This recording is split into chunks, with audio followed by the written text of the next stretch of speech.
That's all I'm saying. It's squeaky bum time. We need to talk. We need to chat to this manager. Mate, I've been waiting for you for 12 months and I didn't see nothing. Bro, come on, man. January's coming. And you know, in January you're losing in Bomo and Ahmad. So if you can't win with them here, what the fuck is gonna happen in the future when them guys leave? We can't win games with them in the team. So if they leave, they need to. Yeah, squeaky bum time. Like, bro, it's squeaky bum time. I'm not gonna lie to you.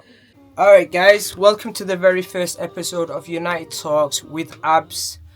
I'm actually buzzing to be sitting here. I've been trying to make a channel for a long time, and I've been supporting United for a while. And this channel will be basically just to go through the emotions of supporting Manchester United, which is up, down, drama. And at this current moment in time, we don't know what's next. But yeah, Everton game, I got things to talk about. Everton game got mad things to talk about. Alright, guys, so we're going to be talking about the Everton game, a game that, disappointingly, I was there, and it wasn't the greatest game. Bro, I'm not going to lie to you, right now, after that game in particular, because you got to remember, in that game in particular, the player got sent off early on. So you got almost the entirety of the game to break this team down. Alright? And we couldn't. And the chances that we were creating, some of them were good chances, but a lot of them were like the Xerxes headers. Like, Pickford made one good save with a header, but the rest of them were just headers. They weren't no, like, in for one-on-one with the keeper or like right close to the goalkeeper and a great chance. We had good chances, not great chances, right? So the question that I have to ask is, and I've heard a lot of times, a lot of people are saying, like, for me in that game, he didn't react. Because in the second half, he took Mazraoui off. He put Ahmad back there, brought in Mason Mount and put Mason Mount on the right. As soon as he did that, there was a difference. But the question I have is, brother, why are you waiting for 45 minutes of bullshit? Right? You're waiting for 45 minutes. You can see the stadium is dead. You can see the things that you're doing, your players are doing is not working. Right? Why are you not making changes? Why? What's stopping you? As soon as they go 10 men down to 10 men, at that point, shouldn't you be thinking, yo, this is an opportunity. Let's go at them, right? So, in that sense, as soon as that happens, you think, oh, you know what? I know it's early, but take Mazraoui off. Put Ahmad back as the wing back. Bring on a Mount or whoever you're going to bring on, right? Then you've got that extra option. But he waited for 45 minutes, right? I also thought the actual stadium, the fans, we weren't loud. There was nothing. There was no atmosphere during this game. So, at the beginning, when I went to the game, I thought, it's Everton. We've not lost. We've been doing all right at Old Trafford. So I went in with a bit of, I don't know, some hope that I don't know where I got it from, right? Because being United at this moment, the hope of winning games is like, we don't know. It could be anything. It might not happen. It might happen. So with this game in particular, I went in with the hope of, yo, we can win this game, innit? And then I got into the stadium, got there quite early, got my drinks, whatever, and my sweets or whatever, sat down, and then I was like, okay, cool. And then as soon as the game started, from the get-go, you could see there was a problem.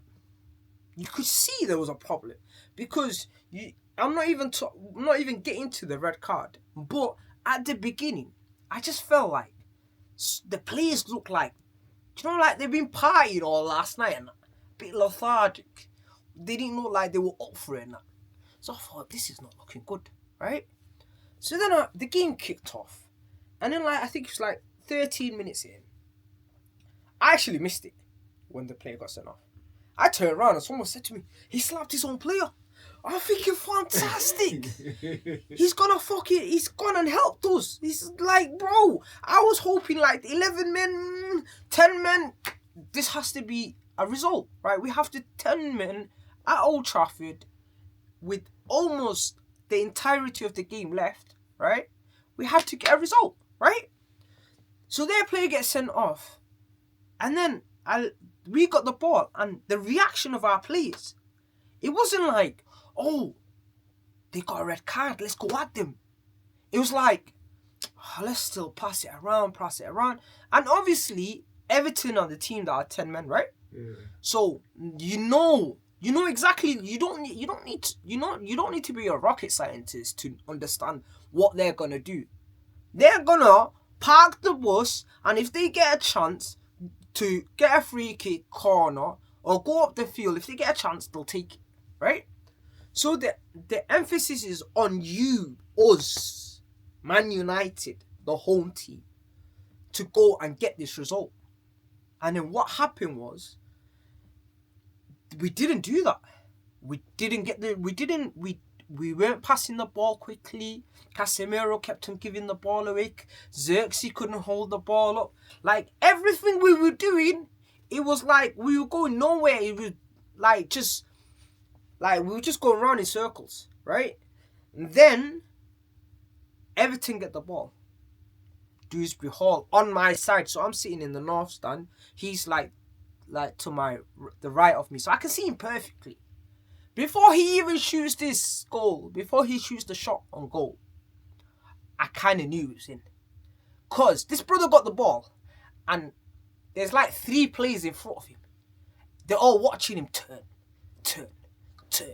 I'm thinking, at some point, someone put your fucking foot in. But no one's hearing me. They're not putting their foot in. I'm thinking. Then he takes another touch. And then, like, one of the most basic rules in football is, if a guy is left-footed, you want to show him to his weaker side. So take him to that side. No. I defend everybody's... It's like time froze. In that goal, it's like time froze. Everybody's just watching this brother do his thing. Then he just hit it. Boom! The keeper got a hand on it, but his hand wasn't strong enough. It's a goal. So then, after that, me as a fan in the stadium thinking, all right, manager, this is where you're earning your pennies. This is where I need to see you do something, right? They scored, I think, like maybe 20. I don't know what time they scored, but they scored like mid in the first half. So I'm waiting for our manager, to do something. I'm waiting for him to, like, make changes. I don't know, bring in an extra attacker. So on this particular game, like, the manager, I'm going to say, yo, what you doing, bro?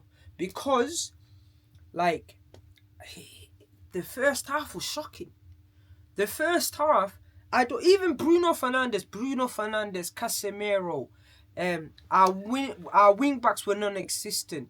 Like, we were just, like I said to you, we made it easy for Everton in a sense of we allowed Everton to do what Everton wanted to do, which was get into defence and defend. To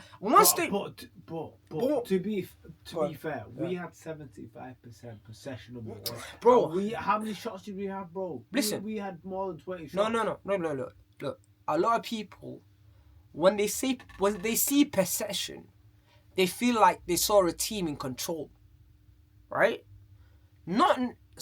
Sometimes that is the case. The team that has the most possession could be the team that are in control. But in this game in particular, we had the ball, but we weren't doing much with it.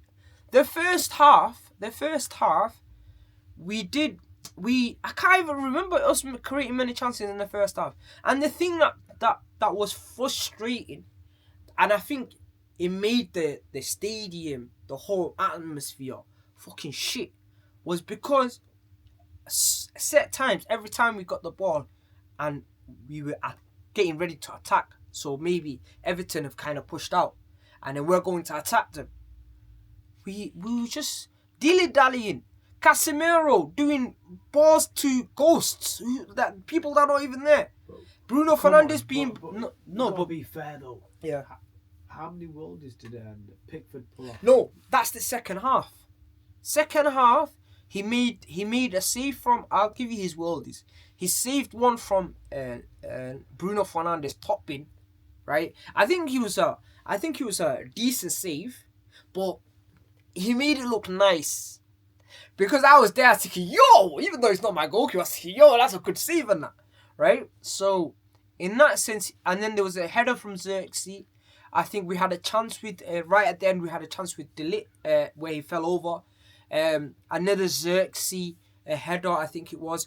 But the point was, the way we were trying to break down, so the thing that you can take out, so for example, what can we take out from that game?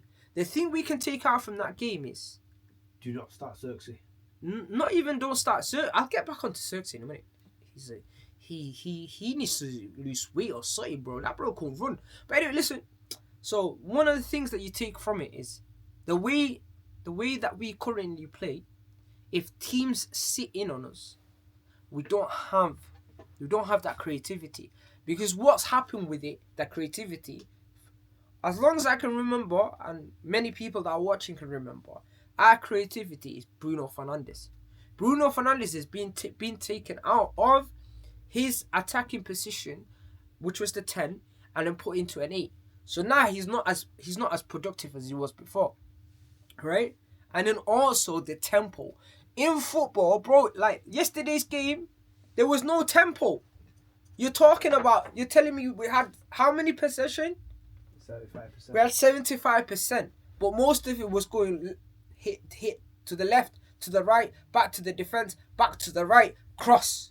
How's that helping anyone? So, I just think, as a fan, it's that thing right now as a United fan. It's that thing where it's like a roller coaster, but we won a couple of games, drew 2, and now we lost this one at home, 10 men. There's no excuses. That's number one. There's no excuses, right? So you tell me if we don't have Cunha and Sesko on, we're screwed.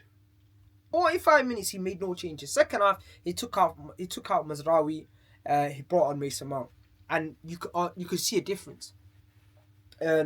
So it's just, I don't know, man. It's the therapy of being. This is what I call therapy, man. United fans need therapy, right? Because you never know what you're gonna get. Like Casemiro has been one of our best players throughout this season, right? A lot of people would say. Yesterday he was shit. Xerxes, bro, that was whiff. All I know is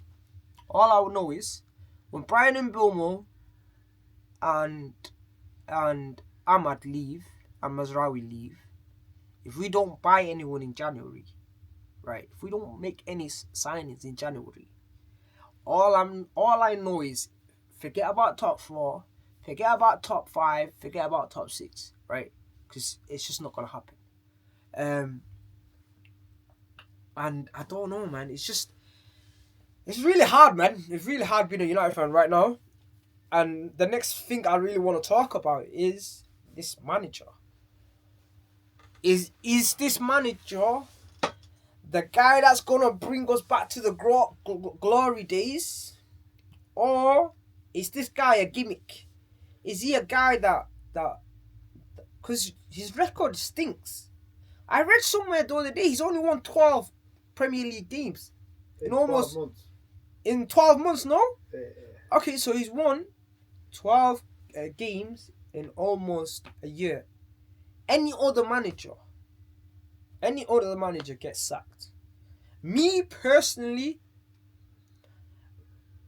I feel like at some point you're gonna have to stick with the manager. Whether if it's this guy, I don't know, right? But do you reckon, like you said, if he gets signings in January, yeah, as in like our team will improve? No, we definitely need. Bro, we've got big problems. The wing backs are horrendous. Diego Dallo came on and did nothing for the whole. I'm watching him thinking, brother, run. And the thing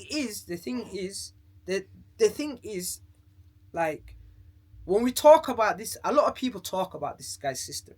So me personally, I think the way that he communicates, the way he got rid of some rubbish guys, the way that he's trying to change the actual atmosphere and the thing within the dressing room, I think that's good, right? I also need to see results, right? Results, you need results, right? 12 games over a 12-month period. What are you winning? One a fucking month. One game a month. And you play about 8. You're winning 1. Now that needs to be dealt with.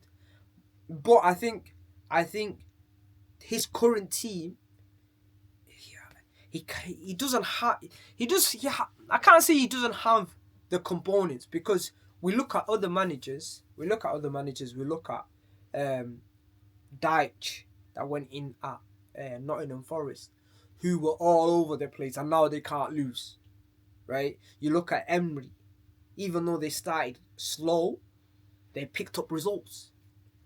So for me to stick by this manager, the number one thing that needs to improve is results. We need to win more games, right? And I think I heard Goldbridge saying it this morning when I was watching a video. He was like, if they don't back him in January, it means the board are gonna get rid of him. Is he the guy? Is he not the guy? That's the question, right? Some people say yes, some people say no. With me, I'm sitting on the fence because I've not decided. Because I don't know, man. I've seen a lot of managers, and I've seen changing managers sometimes doesn't work all the time, right?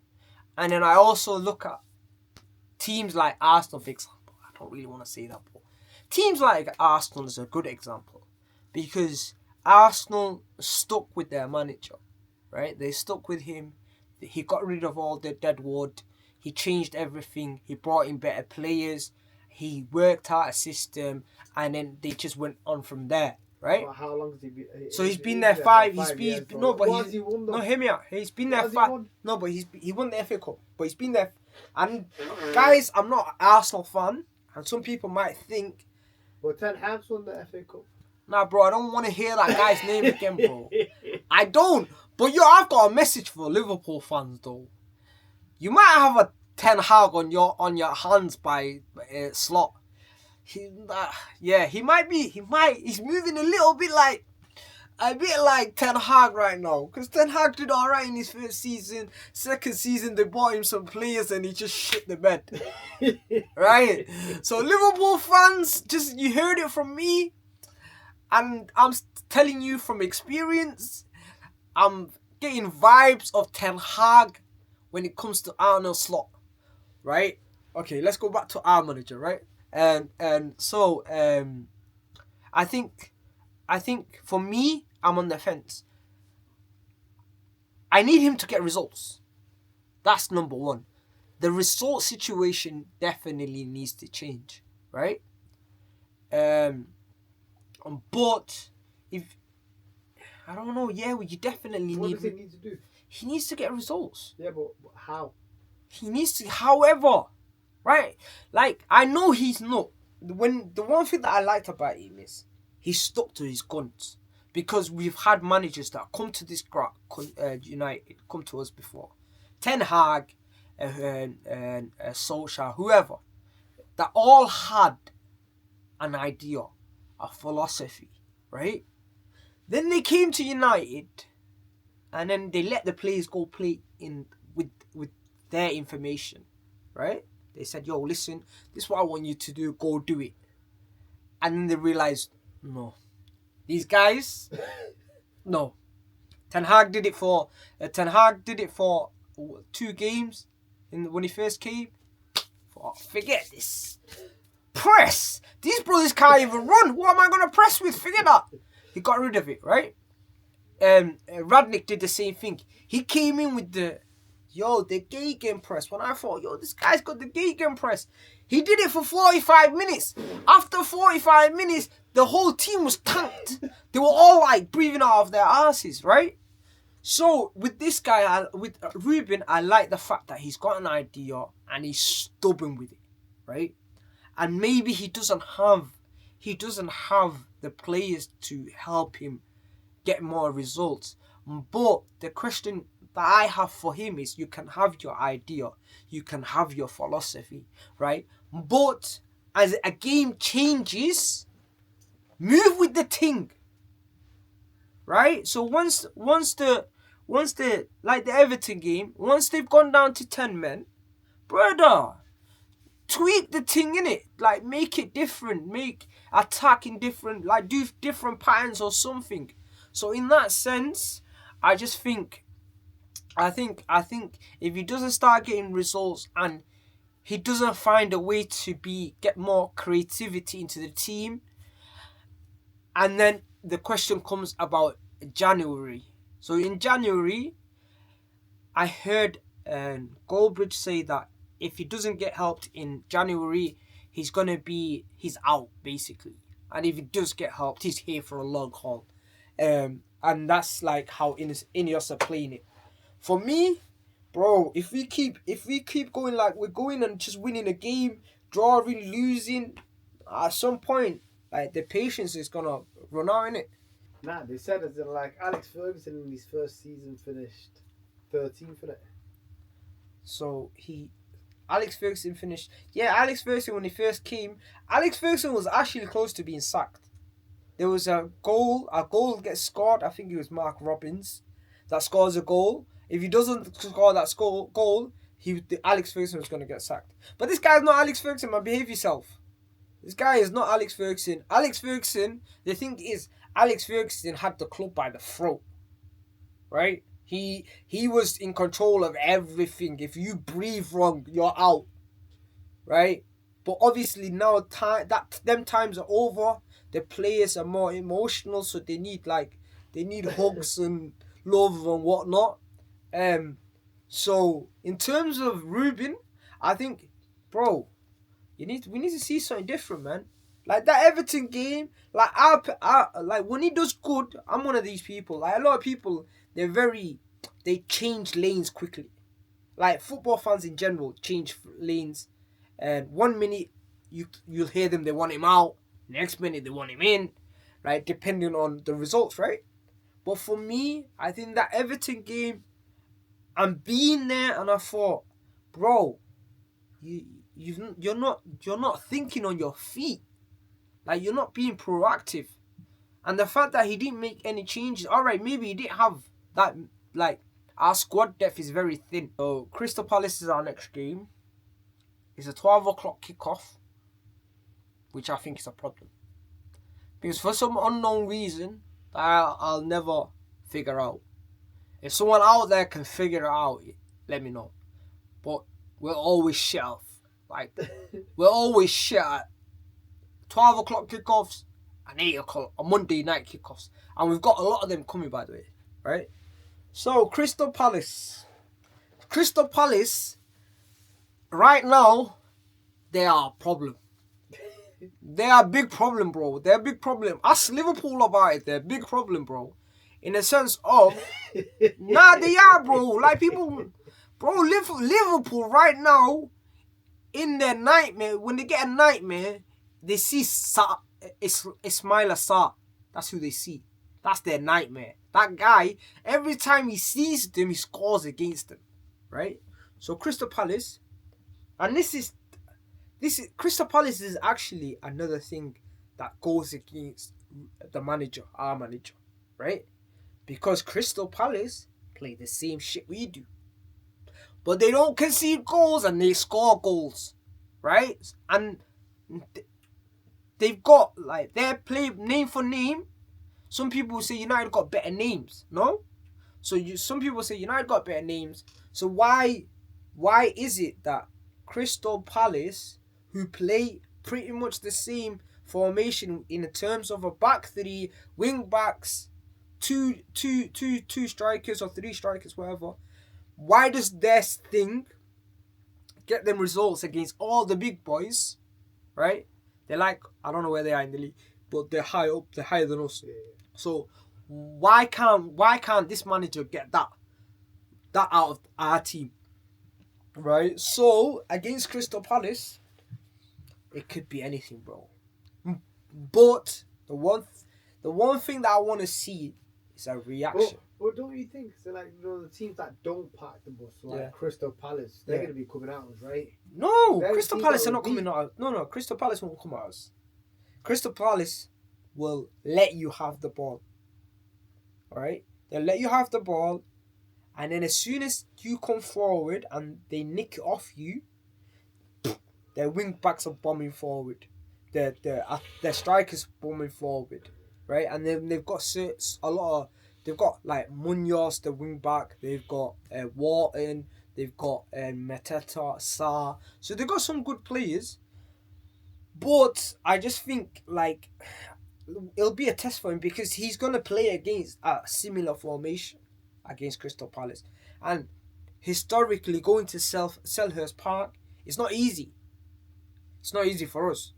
Bro, like, as a United fan, like right now, like a lot of people, like, he says it, the manager says it. He says, yo, when we're playing against big teams, we can challenge. And that you can see we've won a lot of games against the so-called top six, right? The problem we have is when we play the Evertons, the Bournemouths, the Crystal Palace, no disrespect to them teams, but when we play them teams, he doesn't get the results. And that's another thing that needs to change, bro. You need to start winning against. Forget about, because you're playing the top six teams, like 2 times each team, right? There's a shitload more teams in the league that you can't get results against, right? And Crystal Palace for us, bro, they fall into that team that got our number. Like literally, they've got our number. Like they call us, yeah, listen, we need our points. Remember, was it Ten Hag where they slapped us 4-0? Olise, SZ, they were partying, bro. So yeah, it's gonna be a difficult one. But if we don't get a result,